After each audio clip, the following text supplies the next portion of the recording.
Olá, irmãos, graça e paz. Que Deus te abençoe, abençoe também a sua casa. Hoje nós vamos meditar em mais uma porção da Escritura e o texto que vai conduzir a nossa meditação neste dia é o texto que se acha na primeira epístola de João, no capítulo 5, versos 13, 14 e 15. Primeira carta de João, capítulo 5, versos 13, 14 e 15, e nós vamos meditar por alguns instantes acerca da oração. E o texto nos diz assim: Estas coisas vos escrevi, a fim de saberdes que tendes a vida eterna, a vós outros que credes em o nome do Filho de Deus. E esta é a confiança que temos para com ele, que se pedirmos alguma coisa segundo a sua vontade, ele nos ouve. E se sabemos que ele nos ouve quanto ao que lhe pedimos, estamos certos de que obtemos os pedidos que lhe temos feito. Vamos orar? Senhor, nós te louvamos pela tua palavra lida e suplicamos que, pela iluminação do teu Santo Espírito, ela possa falar ao nosso coração, nos trazer entendimento e nos confortar, ó Deus, acerca desta certeza de que quando buscamos a tua face, o Senhor se inclina para ouvir o nosso clamor e nos atende. Por isso, ó Deus, ser conosco e nos capacita mais uma vez a compreendermos aquilo que a tua palavra tem a nos ensinar. Assim nós oramos agradecidos em nome de Jesus. Amém. Muito bem, falar sobre oração às vezes parece tratar de um assunto já bastante ouvido nas igrejas, já bastante divulgado, e muitas vezes pode parecer que quando nós falamos sobre oração nós estamos sendo repetitivos. Mas o fato é que este é um aspecto da vida, especialmente da vida cristã, que não pode ser negligenciado em momento nenhum. A oração deve ser uma prática constante na nossa vida e ela deve ser experimentada a partir daquilo que a própria palavra de Deus nos ensina acerca dessa prática. E obviamente nós encontramos diversos textos na Escritura que falam sobre a oração. Nós encontramos Jesus orando e ensinando os seus discípulos a orar. Nós vemos como os escritores da Bíblia tratam a respeito deste tema. Nós olhamos para o livro dos Salmos, por exemplo, e vemos ali o registro de tantas orações belíssimas que nos mostram de fato o quanto esta realidade é importante na vida cristã e no nosso ou no aspecto da nossa comunhão com Deus. E quando nós olhamos para este texto, estes 2 ou 3 versos que lemos, mas pensando especialmente nos versos 14 e 15, que já são mais diretos acerca desta prática, nós vemos que há uma realidade que é exposta aqui por João de forma lógica. Ele diz, olha, nós temos uma confiança. Que confiança é essa? Que se pedirmos alguma coisa a Deus, segundo a sua vontade, ele nos ouve. Então João está afirmando aqui que, primeiro, Deus nos ouve. E segundo, no verso 15, ele diz que nós sabemos que se ele nos ouve, quanto ao que lhe pedimos, estamos certos de que obtemos os pedidos que lhe temos feito.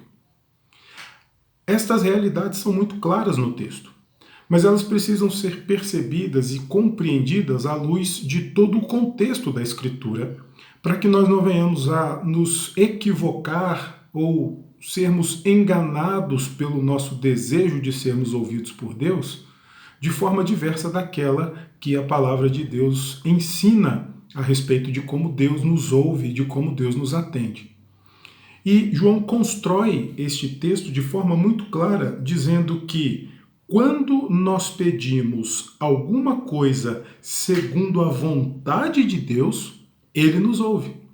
Então, estas realidades, ou este ponto que é tratado aqui no verso 14, e que obviamente vai se estender no verso 15, porque aí no verso 15 João diz, e se sabemos que ele nos ouve quanto ao que lhe pedimos, estamos certos que obtemos os pedidos que lhe temos feito.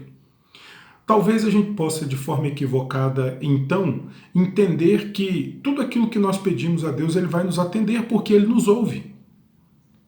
Mas o fato é que a Escritura nos ensina que Deus nos ouve, que Ele se inclina para ouvir e que Ele nos atende, mas segundo a sua vontade e não segundo aquilo que nós esperamos ou pretendemos quando pedimos alguma coisa a Deus. E eu gosto de pensar sobre oração olhando para este texto, porque João nos ensina isso de uma forma muito clara. Se pedirmos alguma coisa segundo a vontade de Deus, Ele nos ouve. Isso pode nos levar a perceber que quando nós pedimos alguma coisa que não está de acordo com a vontade de Deus, é certo que Deus não vai nos atender, porque a vontade dele é que prevalece diante dos pedidos que nós fazemos. E isso nós vemos quando olhamos para outros textos da Escritura, como, por exemplo, quando Jesus está conversando com os seus discípulos, e o mesmo João, lá no Evangelho agora, registra lá no capítulo 15, verso 16, que Jesus diz aos seus discípulos que se eles pedirem alguma coisa segundo a vontade de Deus, Deus os haveria de conceder. O verso 16 do capítulo 15 diz assim: Não fostes vós que me escolhestes a mim, pelo contrário, eu vos escolhi a vós outros, Jesus dizendo isso aos discípulos, e vos designei para que vades e des fruto, e o vosso fruto permaneça, a fim de que tudo quanto pedirdes ao Pai, em meu nome, Ele vos conceda. Todas as vezes que nós nos colocamos em oração diante de Deus, nós precisamos estar certos de que Deus vai nos ouvir e que vai nos atender na medida em que nós oramos segundo a vontade de Deus. Eu costumo pensar que, de fato, Deus ouve as nossas orações e que, pelo fato de Deus ouvir as nossas orações e nós sermos totalmente dependentes dele, nós podemos expor diante de Deus tudo aquilo que vai no nosso coração. Nós podemos pedir a Deus tudo aquilo que o nosso coração almeja, desde que essas coisas estejam submetidas à vontade de Deus.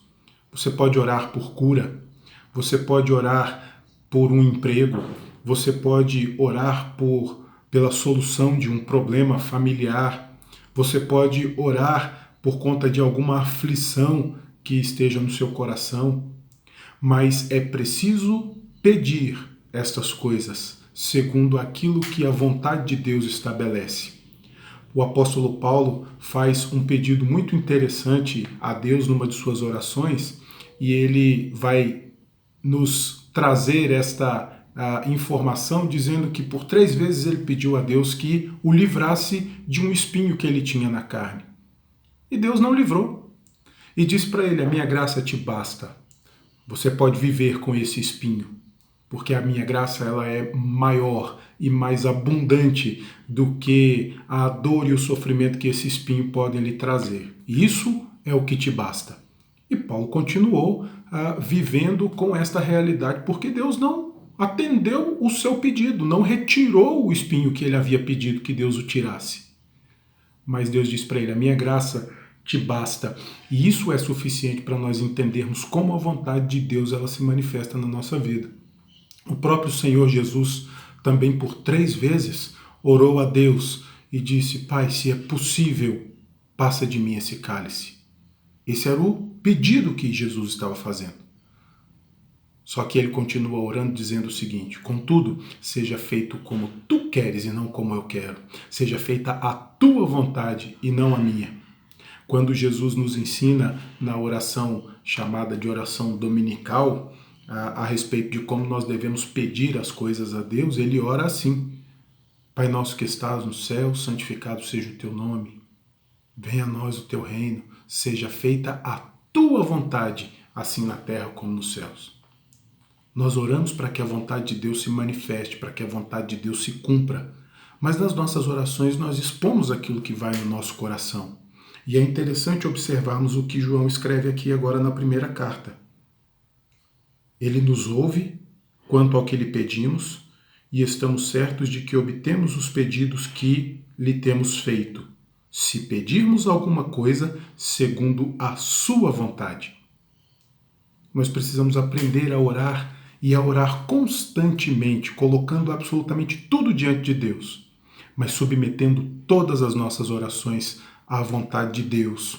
Quando nós olhamos para o que o salmista nos diz lá no Salmo 37, verso 4, nós vemos o salmista dizendo assim: agrada-te do Senhor e Ele satisfará os desejos do teu coração.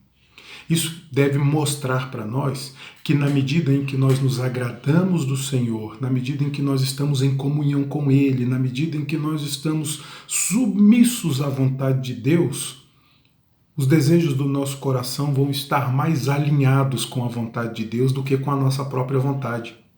Por isso que o salmista diz: quando nós nos agradamos do Senhor, Ele satisfaz os desejos do nosso coração, porque os nossos desejos estão alinhados com a vontade de Deus.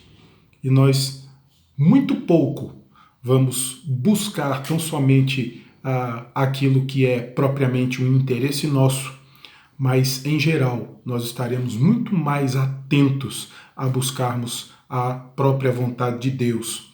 Há alguns registros de servos na história, no passado, que desenvolveram uma vida de oração e que nos ensinam muito a respeito da oração. Os relatos sobre a história de John Wesley nos dizem que John Wesley tinha o hábito de orar pelo menos 2 horas por dia. Ele começava o seu dia às 4 horas da manhã e orava até às 6 horas da manhã antes de sair para cumprir com as suas responsabilidades. Martinho Lutero, segundo também os registros da história, certa vez disse o seguinte: se eu deixar de empregar 2 horas em oração todas as manhãs, o diabo terá vitória o dia inteiro. E eu tenho tanto trabalho que não posso realizá-lo sem gastar 3 horas diariamente em oração. E dizem os estudiosos acerca de Martinho Lutero que o seu lema era o seguinte: aquele que orou bem, estudou bem. Calvino, falando sobre oração, vai nos ensinar que é impossível nós servirmos a Cristo se nós não cultivamos uma vida de oração. E um teólogo bastante conhecido, chamado William Hendrickson, comentando a carta de Paulo aos Efésios, em determinado momento do seu comentário, ele vai dizer o seguinte: fora de Cristo, nós somos desesperadamente pobres, mas em íntima comunhão com Ele, nós somos indizivelmente ricos. A vida de oração nos proporciona essa riqueza, porque a vida de oração, ela nos traz intimidade com o Senhor Jesus. A vida de oração nos faz entender a nossa incapacidade e a nossa total dependência do Senhor Jesus. E isso faz com que nós estejamos em comunhão com Ele, buscando sempre a sua direção, colocando diante dele as nossas aflições, as nossas angústias. E certamente, na medida em que esta prática é desenvolvida na nossa vida e se torna um hábito saudável, os nossos desejos serão muito mais próximos da vontade de Deus do que próximos da nossa própria vontade. Portanto, desenvolva a prática da oração, busque a Deus por meio da oração, leia a Bíblia, tenha este tempo de comunhão com Deus na leitura da palavra, na oração. Busque a face de Deus em oração, procure colocar diante dele tudo aquilo que vai no seu coração e não permita que os afazeres diários ou que o nosso próprio desânimo roubem de nós este tempo tão precioso na vida cristã do qual nós não devemos e não podemos nos afastar. Tenha comunhão com o Senhor, tenha intimidade com Ele e assim certamente nós teremos muito melhores condições de vivermos as realidades difíceis que a vida nos traz, certos de que, na medida em que nós nos agradamos do Senhor, Ele há de satisfazer os desejos do nosso coração. Que Deus te abençoe e que essa palavra lhe possa ser útil e lhe estimular a, de fato, desenvolver esta vida de comunhão com Deus.